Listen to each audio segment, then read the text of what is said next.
سفن صيد راسية على ميناء طويل، ومياه تجري بعنفوانها نحو البحر. إنه ميناء الصيادين في الفاو أو النجعة كما تسمى بلهجة البصريين هنا. ها هنا وجه آخر لحياة البصريين، حيث تختلط روائح البحر برائحة مياه شط العرب القادمة من أنهر البصرة وجداولها، والتي تربو على 600 نهر صغير.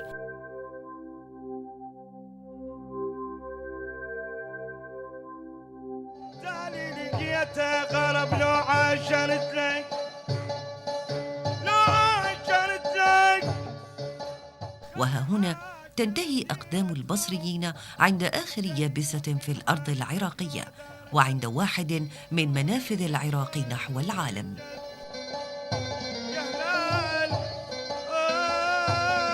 الفاو الشهيرة بكونها منفذاً لتصدير النفط العراقي، عرفت أيضاً بكونها وعلى مدى عقود طويلة محطة للسفن التجارية القادمة من بحار العالم المختلفة.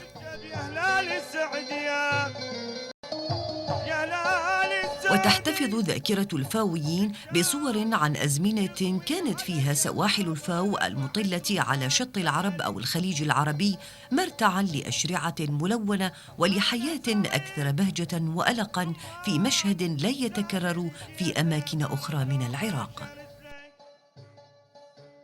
ها هنا اختلطت روائح الملح والتمر والأسماك مع مصائر أناس أخذوا حصتهم ولزمن طويل من الألم والبهجة وحكايات طوتها أمواج المياه والسنين.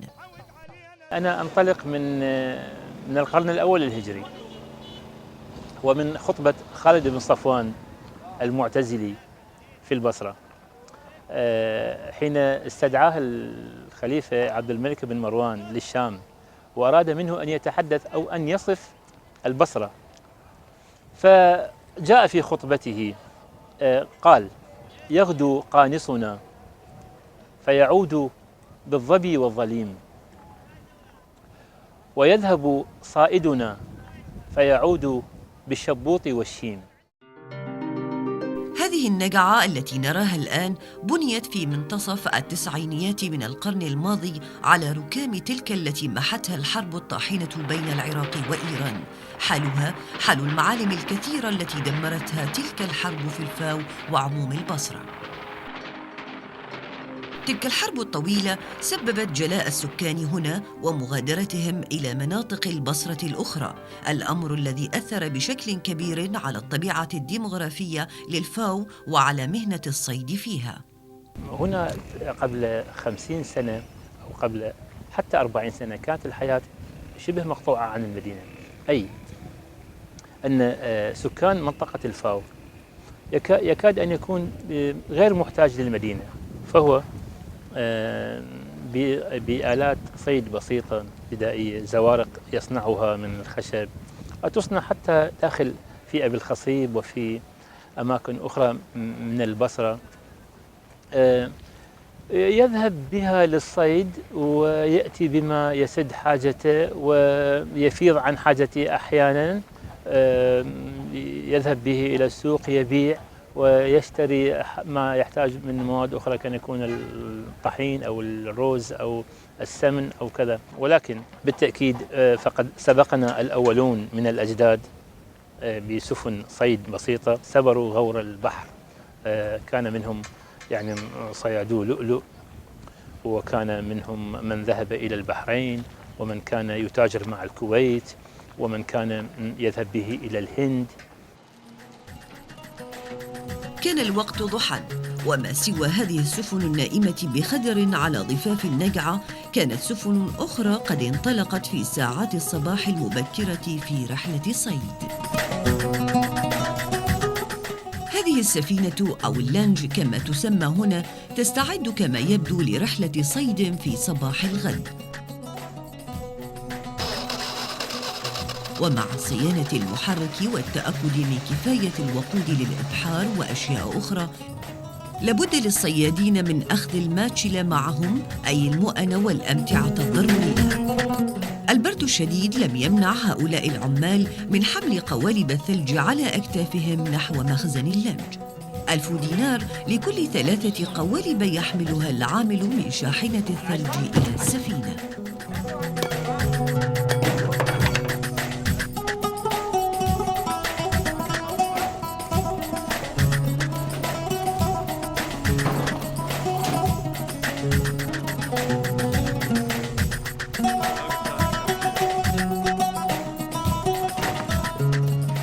كنا متلهفين لرؤية الجانب الآخر من الميناء كما يبدو من على قارب مبحر بسرعته في مياه شط العرب.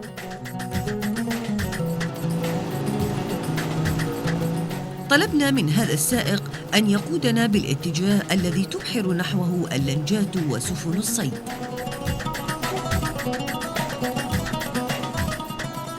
سنكون قريبين شيئا فشيئا من منطقة راس البيشة التي عندها ينتهي النهر، ينتهي شط العرب وليبدأ البحر. على هذه المواجهات التي تتكسر تحتنا الآن هناك العشرات بل ربما المئات من السفن الغريقة التي أغرقت أثناء الحرب العراقية الإيرانية، وتشكل بحسب ما سمعت من الكابتن صلاح مدير شركة موانئ العراق بأن الغوارق في شط العرب واحدة من المشاكل الكبيرة التي تعيق الملاحة البحرية العراقية. سفن كبيرة تجارية تعود إلى جنسيات مختلفة غمرها الماء وتآكلت شيئا فشيئا عبر أكثر من 20 سنة مضت.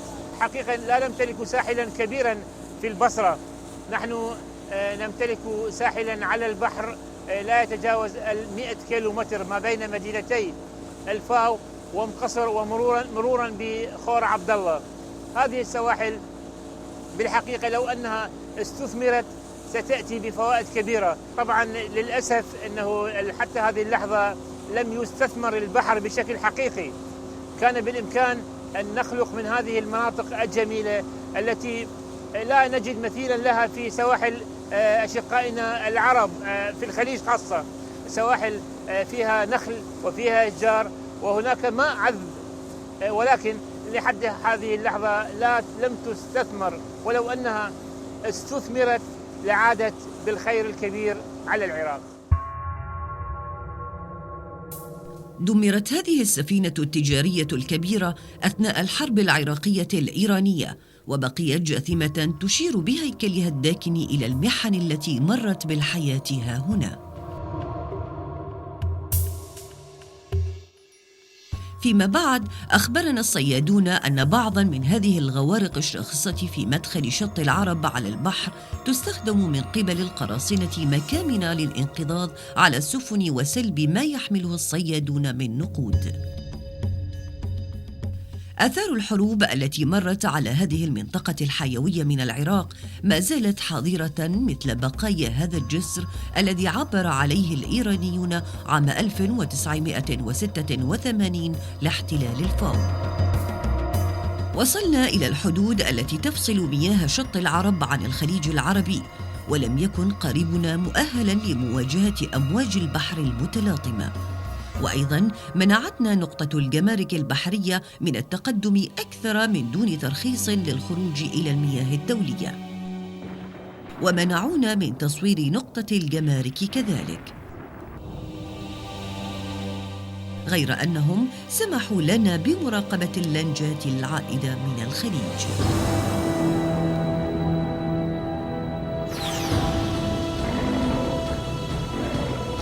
هنا يتم التدقيق في سفن الصيد الخارجة والداخلة والتثبت من هويات ركابها وما يحملونه معهم، ويتم تدوين كمية الصيد أيضاً والوقت الذي استغرقته السفينة برحلتها في المياه الدولية.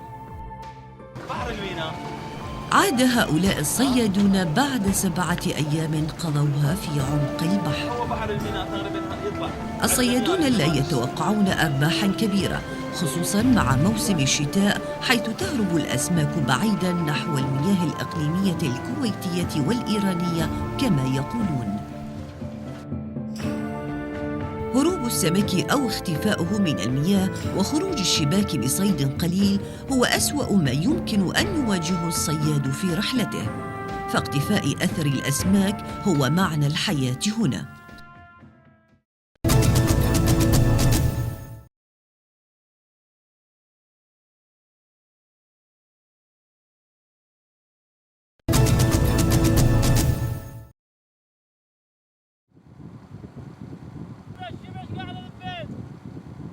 الصيد سوري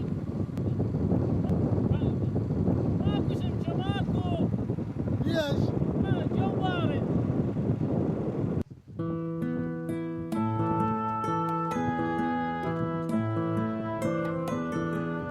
ليس غير الأسماك من يزيل الخذلان الذي مني به هذا الصياد الوحيد هذا اليوم.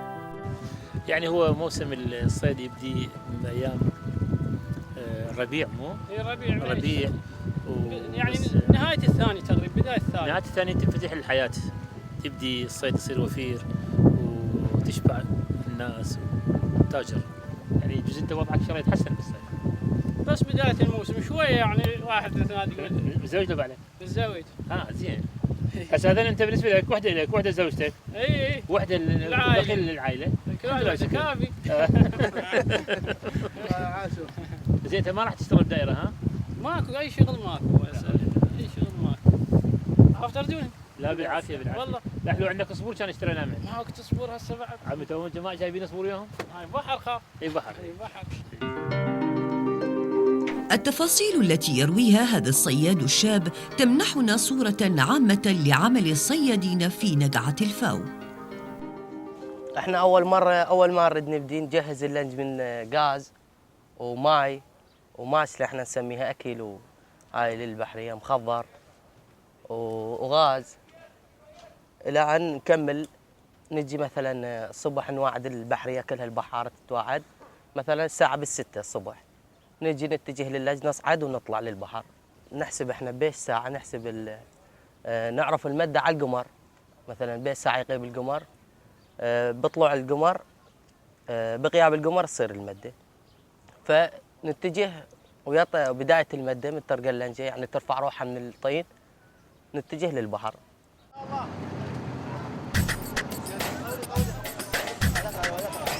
لا تاخذ عليه، لا تاخذ لا تسمع.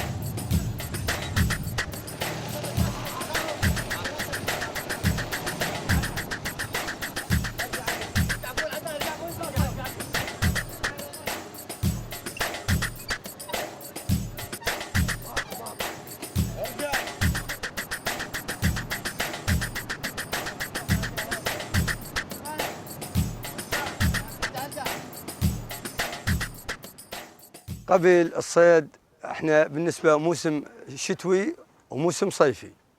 الموسم الصيفي يختلف عن موسم الشتوي. بالنسبه للموسم الصيفي نصيد هنا بالمياه الاقليميه العراقيه، خور عبد الله، وعندك راس الفاو هنا وهاي المناطق، وابو سيف نميل شويه على الحدود الايرانيه ونميل شويه على الحدود الكويتيه، لان كان بها شويه مجال، ماكو ضغط علينا. نصيد زبيدي، نصيد صبور. اما الموسم الشتوي نطلع خارج من حدودنا، نتجه الى منطقه يسموها المطاف، تبعد عن الحدود العراقيه 30 ساعه مشي بالسفينه. هسه اذا تريد تشيكها بالمايلات 150 مايل. هسه احنا من نطلع لها هذيك المنطقه الشتويه نصيد بها هذا السمك الخباط والقباب المالح كنا نجيبه. ابو كاظم يا قوفه يا قوفه يا قوفه نجيبه.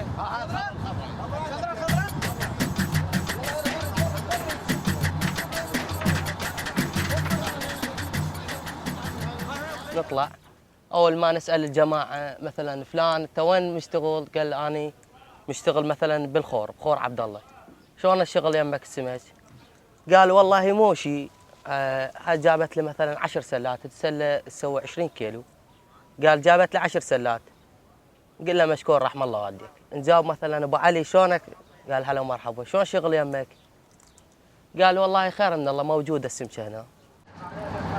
هي سمعك واضح وعلاش الله يساعدك. اقول لك شنو اخبار البحر؟ ونبدأ ندب الغزل مالتنا. نطلع احنا ماشيين نبدأ ندب بالغزل 3 ساعات 2 ساعات ونص وشيلها تطلع بيها ربيان، خشرة مثلا، نويبي، طعطوع، شانق، صيدنا حسيدنا. تظل مدة 7 أيام 6 أيام على رزق مال الله سبحانه وتعالى، قد رزقك تجي. والبحر أحيانا يعني عندك غزل هواي أنت الذب العدة مالتك ما تحصل ولا سمكة. يعني هذا البحر الواسع ما تحصل ولا كأنه بيه سمكة واحدة.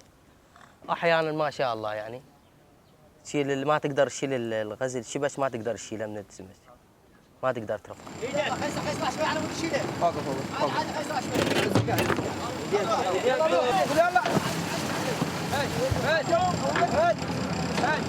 كويس توستو، يلا خلينا نقول يلا يلا نقول يلا.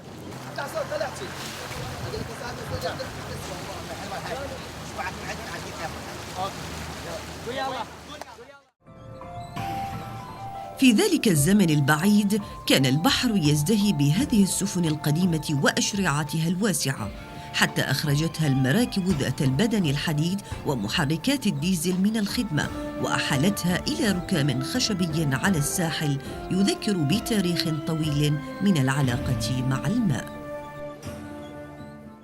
بالنسبة للسفن كانت سفن ماكو حديد، سفن بالنسبة خشب.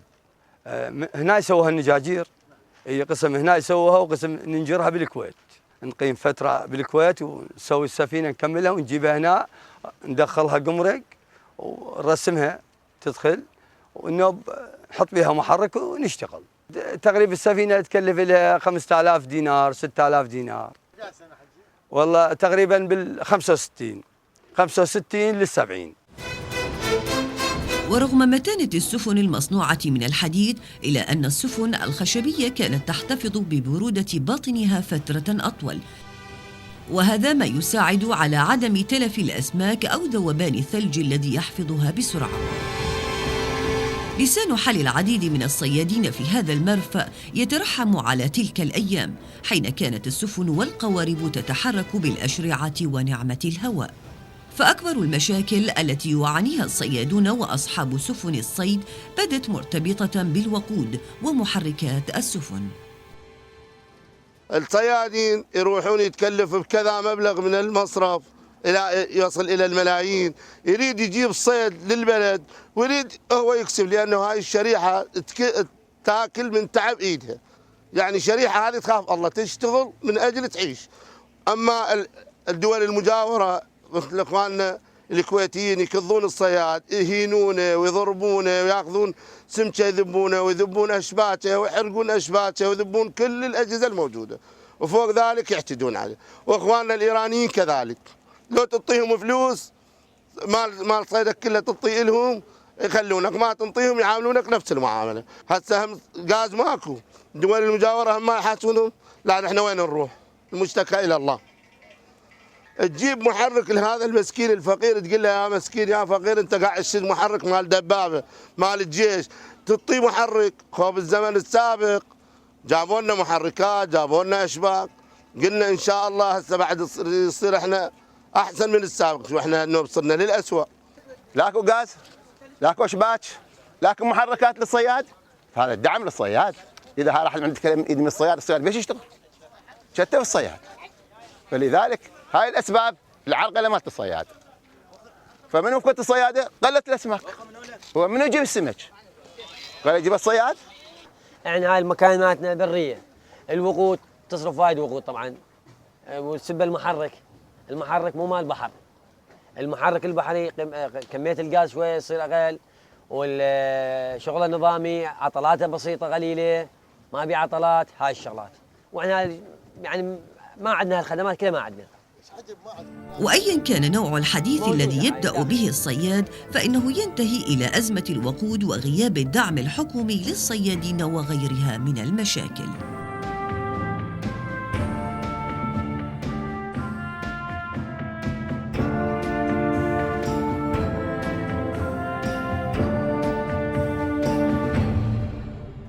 في الوقت الراهن في هذه الدول استمرت كتراث هذه الحرفة كتراث في دول الخليج وغيرها، حيث أن أهاليها لا يمارسونها، لكنها بقت كتراث تستخدم أيدي عاملة من دول مختلفة وحافظوا عليها ودعموها.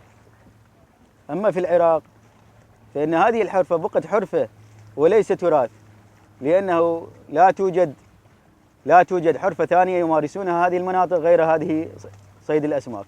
للأسف فإن حكومتنا في الوقت الحاضر وكأنها رفعت يدها عن هذه الشريحة التعبانة التي تمارس هذه المهنة.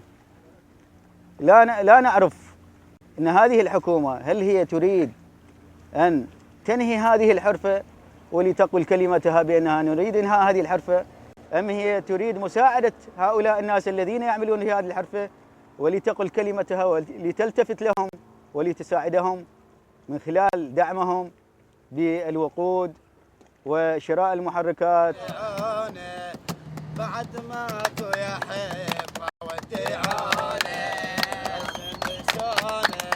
بس بالحين مظليت ما وديعانه، بسك يا قلبي يتحمل الاجمال، شنو ذنبي يتحمل الاجمال، شنو ذنبي.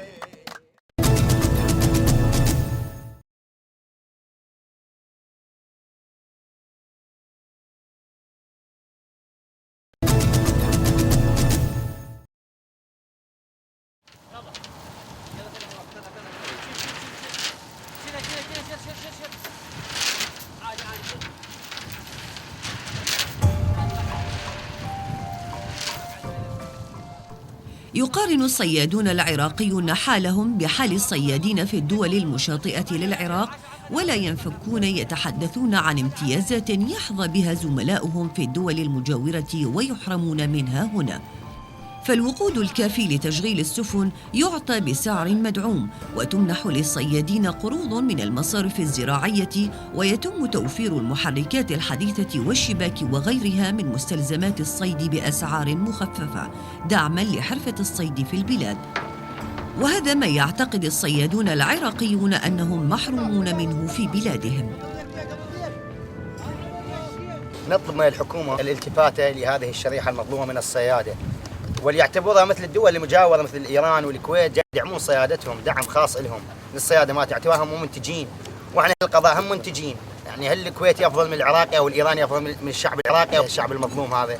فنطلب من الحكومة أن تلتفت لنا، والالتفاتة بسيطة، التفاتة قليلة، ويدعمونا أبسط دعم. والحمد لله إحنا الدولة العراقية إمكانية يعني. قال صيادون إن توفر حالة الأمن في مدينة الفاو وفي البحر منح الصيادين حرية الحركة في المياه الإقليمية والدولية، بعدما كانت محصورة في رقعة محددة لا تبعد كثيراً عن اليابسة العراقية في رأس البيشة.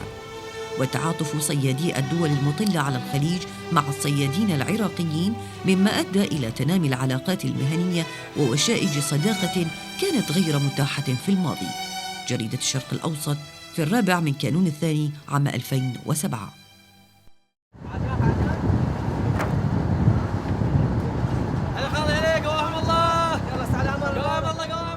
ويبدو أن هذه الوشائج والصداقات قد ترسخت بين الصيادين العراقيين وزملائهم من صيادي الدول المجاورة بسبب بيع بعض الصيادين العراقيين لأفضل ما في صيدهم للقوارب والسفن الإيرانية والكويتية وغيرها، والدواعي التي تدفعهم لفعل ذلك تبدو منطقية من وجهة نظرهم. الربيان ينباع خارج القطر صحيح، نجيب كميه كلش قليله من عندنا صحيح، لانه الدوله ما موفرت لنا مكان تعليب ولا موفرت لنا نقدر نودي احنا ربيان لبغداد، بغداد غالي، نقدر نودي ما نقدر للظروف الراهنه بالوقت الحاضر. بعدين الدوله ما منتبهه، قالت هاي مكان تعليب حتى احنا نعلم، كون على ثقه اذا يوفرون لنا هاي الشغلات نخلي العراق يصدر الربيان، يصدر الربيان للعالم. هاي الجمعيه تخلي العراق يصدر الربيان للعالم، بس كنت تنتبه الدوله لهم. اما هذا الحكي انا اقول لك صحيح ما نجيب كميه الربيان لانه هو طالع للصيد والربيان تدري قد يصرف وقود، اقل واحد يصرف 20 برميل. ال20 برميل تدري بيش هسه عليه ب2 دينار. بيش ايش قد يريد يصرفه ويجيب بيش يبيع الكيلو هنا. اما بخارج يصرفه لانه غالي، لان ياخذون التعليب ويصدرونه. بايران ينباع كيلو الربيان المعلب ب $13. انا اقدر ابيع انا ب $13؟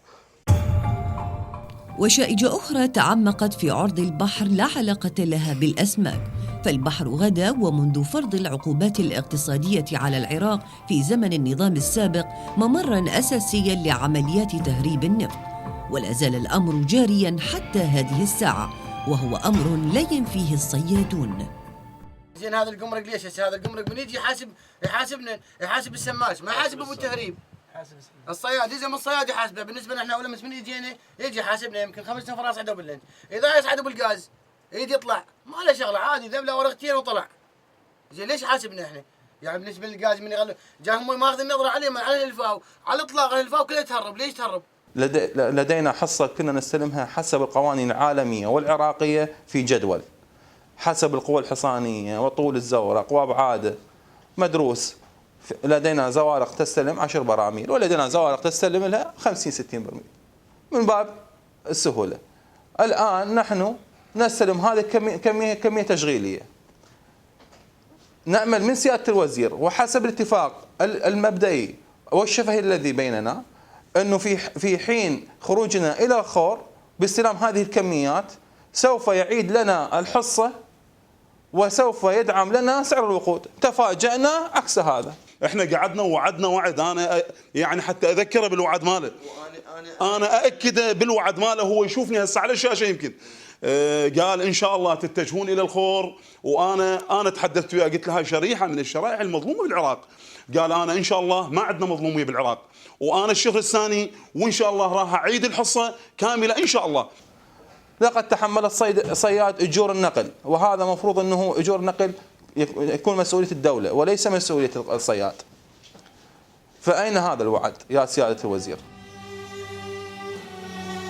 يقول المسؤولون العراقيون إن تهريب النفط يكلف الحكومة ملايين الدولارات ويسبب عدم توافر المنتجات البترولية في أجزاء كثيرة من البلاد، إلا أن الصيادين يقولون أن هذه التجارة هي أحد مصادر الدخل القليلة لهذه المدينة التي أصبحت فقيرة شأنها شأن بقية المدن العراقية الأخرى منذ الغزو الأمريكي لهذا البلد.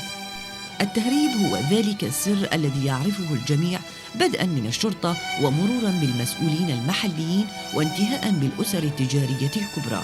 ستيف تيمون من موقع المركز الدولي لدراسة أمريكا والغرب على شبكة الإنترنت.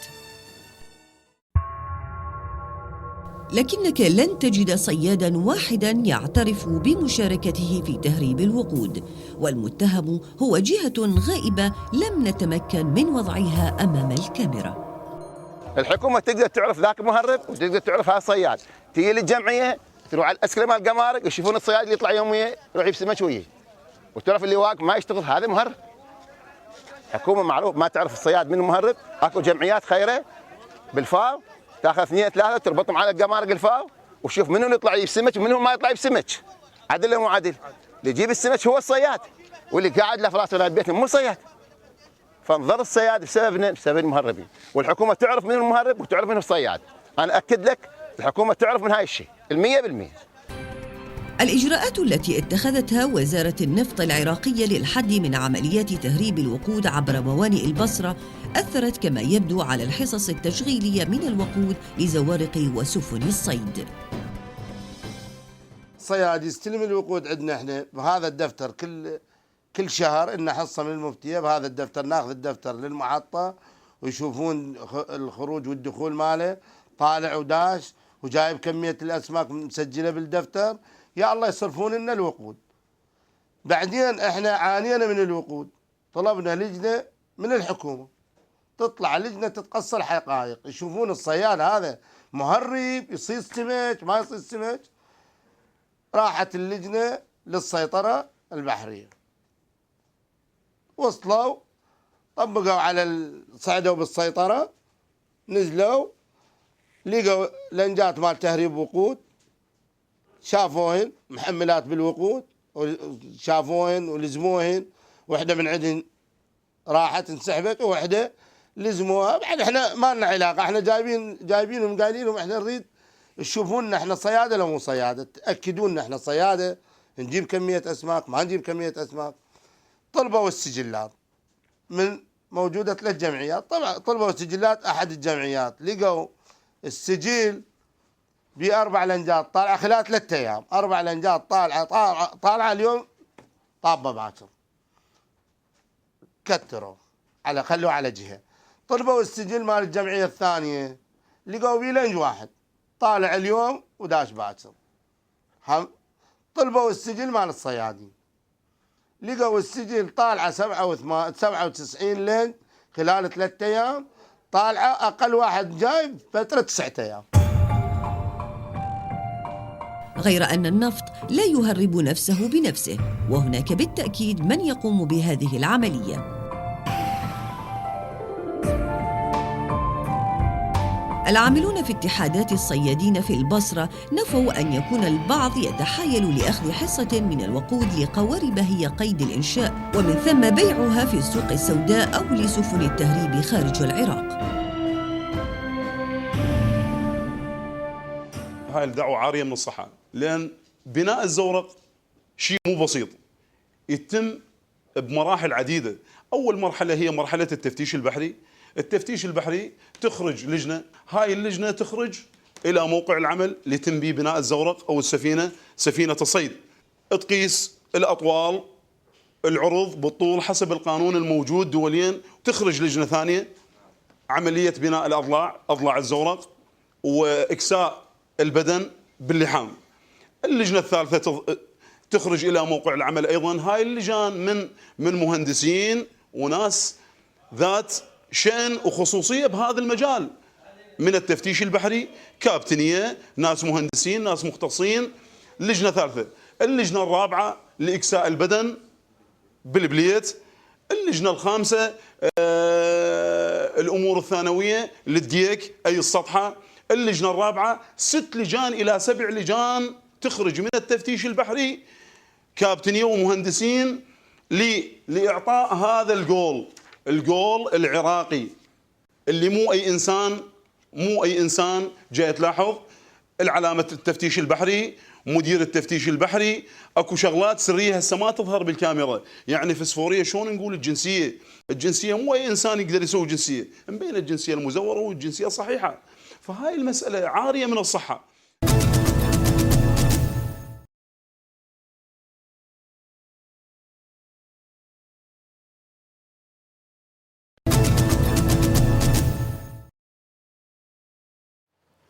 احنا باللنجة احنا بعد شو نسوي؟ تاني القلايط ابو هيبة الحد الان ما سوى حساب. هاي امس ما ادري، امس كله انتاني وبعدين هسه تقول لك ما ادري قد حسابنا، هو كله 25,000. ها؟ قلنا له هسه امس ابو جاسم يم للظهر، بعدين جانا كان يقول باكر، اجينا من اليوم الصبح ماكو، هسه مطار وقاعدين. ابو جاسم بشر تعال. وجاءت أجور الصيادين أو القلاطة كما يسمونها مغموسة بتعب الأيام التي قضوها في عرض البحر، ومتأثرة كما يبدو بحزمة المشاكل التي يواجهونها. مالاتي ما تحسن مو؟ شوف هذني، ها صار لنا احنا 5 ايام ويجينا هنا 3 ايام تاني اذني يعني هاي مأساة البحرية ابو علي ومأساة هذول كلهم يتانون ذني النعمة هاي يتانونها، يعني هاي من ورا الغاز ومصرف يعني الكثر اللي علينا هذا تقريبا في الواحد 35,000 ذني، يعني صار لنا 5 ايام، يعني لو نشتغل عمال احسن. ويبدو أن المساحة الضئيلة للمياه الإقليمية العراقية تحد من حركة الصياد وبحثه عن مواطن الأسماك، فيضطر للدخول إلى المياه الإقليمية للدول المجاورة، وهذا ما يعرض بعض الصيادين لمصادرة سفنهم. طلعت السفينة بخور عبد الله يم العوامات، احنا نسميها بالنسبة البويات، المراكب نسميها عوامات. يم البويات بس عبر اللاين اجى الدوري الكويتي ولزم اللج. عند ما لزم اللج صعد باللج، طبق عليها فتشها، وهذا ما فيها شيء، هي صيد وشباك وبيها عدد تقريبا 10 بحريه، فقام اخذها، ومن ضمنها اخذ لنجات حديد وياها هم زوارق من اهل فاو. فمن ذاك اليوم إلى هذا اليوم أنا بالنسبة أراجع وماكو أي نتيجة. ليش رحت المياه الإقليمية الكويتية؟ هي المياه الإقليمية هذه بالنسبة لنا خور عبد الله هو إقليمية عراقية. إيه بس احنا هم يقولون مشتركة. واحنا بالنسبة لنا بس الحوامات، لأن الحوامات لاين هو لاين مال البواخر. إيه احنا هنا يم الحوامات داخل حدودنا. الصياد العراقي عموما يشعر بضعف هيمنة الدولة على حقها في البحر ومشاركة صيادها في خيراته.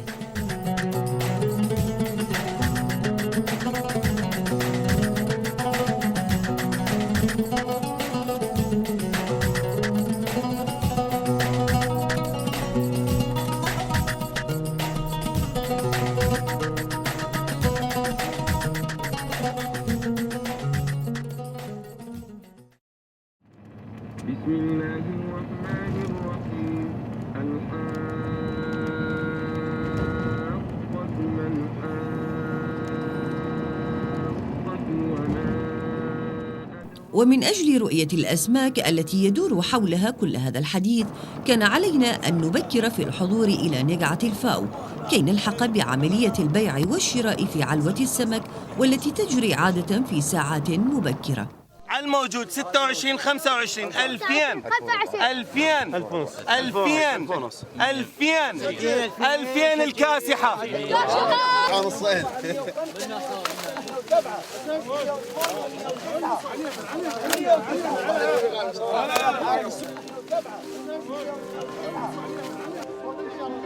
في هذه العلوة يبيع الصيادون ما جلبوه من صيد البحر إلى باعة السمك في الأسواق أو لأفراد يبحثون عن سمكة طازجة رخيصة الثمن.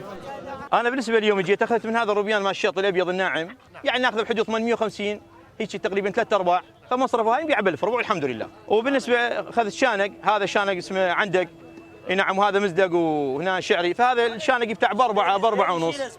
وهذا الزويدي يعني مو شرط، هاي الزويدي، فالزويدي في هيك فتره، نعم هاي الزويديه. هذا الزويدي يعني هالايام يصير قليل، فالفتره مالته يمتى تصير اكثر شيء بالصيف، فتيجي الولميه يصير 15، والسمك خراب الولميه يعني نهايه الولمه اللي يصير يوم 28 29 على 30 تقريبا نهايه الشهر العربي. يعني بالصيف موجود خير من الله، بس بالشتاء لا يقل. الشانك والصبور والزبيدي والهامور والنويبي والدوكان والروبيان بأنواعه هو ما اعتادت هذه العلوة على عرضه أمام المشترين. 97 98 99 99 فلاح. يباع السمك عادة في مزاد علني وتحدد الأسعار على وفق العرض والطلب وكذلك حسب نوعية الأسماك المعروضة. ارتفاع أسعار السمك المعروض في الأسواق يربطها هذا البائع بجملة المعوقات والمشاكل المرتبطة بالصيد. أنا علي هذا الجيب ب8، ليش علي ب8؟ أول شيء البنزين 350 على الصايود، والغاز الدرام جاي وصل، احنا نسميه درام، ب95 أو 100 يوصل لللنج، وما عندي حدود إقليمية أنا هي بيها، حدودنا قصيرة كلش، وإذا أعبر على أبو الكويت ويكبني ابو الكويت يدمرني دمار، يلفوا بطانيه ويجيبوه هنا. وتبرز قضية الوقود دائما، فكمية الأسماك تتناسب طرديا مع كمية الوقود المخصصة لسفن الصيد.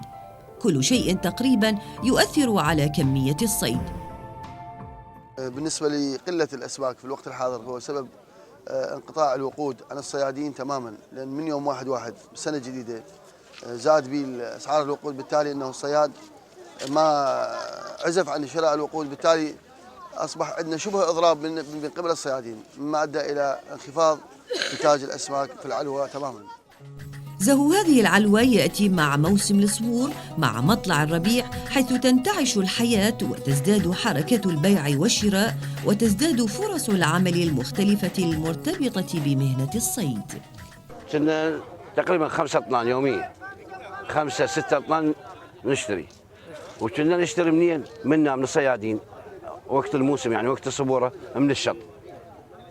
ذولي اكو بلام نشتري من عندهم نودي للعلوه، يعني يوميا اقل شيء 10 طنان صبور بس نودي لهم. انواع السمك. زين نودي لهم غير اللي يجي من بحر. زين وهسه ايش قد تشتري؟ هسه هات تشوف. ماكو سمك لجان يعني هذا كله يلا بهن 100 كيلو. والله الشهر هسه هاي ايش قد 100 كيلو يلا بهن. صار لنا شهر واقفين ما طلع. زين. وقود ما. هسه انا هاي قبل الواحد واليوم. هسه بشتري من ولد هنا توه. هاي السمكات يعني صار له ايش قد 10 ايام هاي سمكاته بس، هاي روبيانات هاي مشتري من عنده ب 55,000. زين ايش راح يستفاد البحار بها؟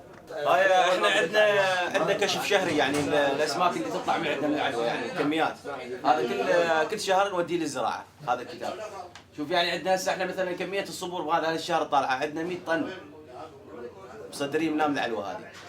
عندنا الحف 15 طن، عندنا النويبي 15 طن، عندنا هامور 12 طن، يعني خلال الشهر هذا ماكو نصدر عندنا كتاب كل كميات الاسماك ونوع الاسماك اللي يجي يعني بالشهر كله عندنا تقريبا 450 طن طالعه من هاي العلوه. هاي العلوه شفتوها؟ 450. اي 450 طن يعني هذا الشهر على الوقود هذا الغالي هسه على هالوقود، لكن كانت الكميات اكثر من هذا يعني لو يوصل لا يوصل عندنا بالشهر 1000 طن نصدر من هاي. بس اخوي انا واحد من الناس لنجي هسه اجت امس 16 برميل اخذوا كفاهم 9 ايام 9 ايام هسه جايبينهم هم اليوم يلا بعلهم 200,000 هنا ما يعني السمك ماكو كغاز ما يكفيهم يشتغلون خلصوا ونجوا هسه راح تقعد الليج منا شوف يمتى يجي الغاز بعد شهر اقل اكثر الله يعلم بعد. ولكن لا أحد هنا ينتظر الصيد الوفير، فالسمكة لا تأتي إلى شبكة الصياد وعليه دائما أن يجد في طلبها.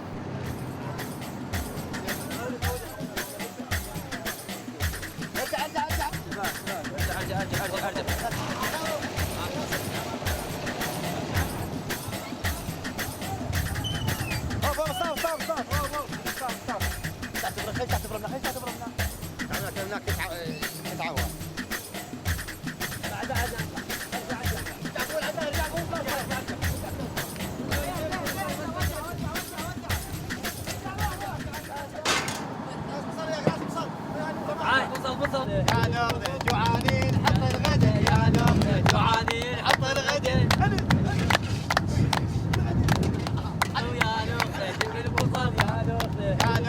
جوعانين حط الغدا يا نور جوعانين حط الغدا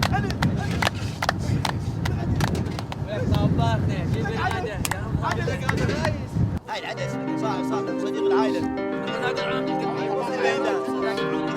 العدس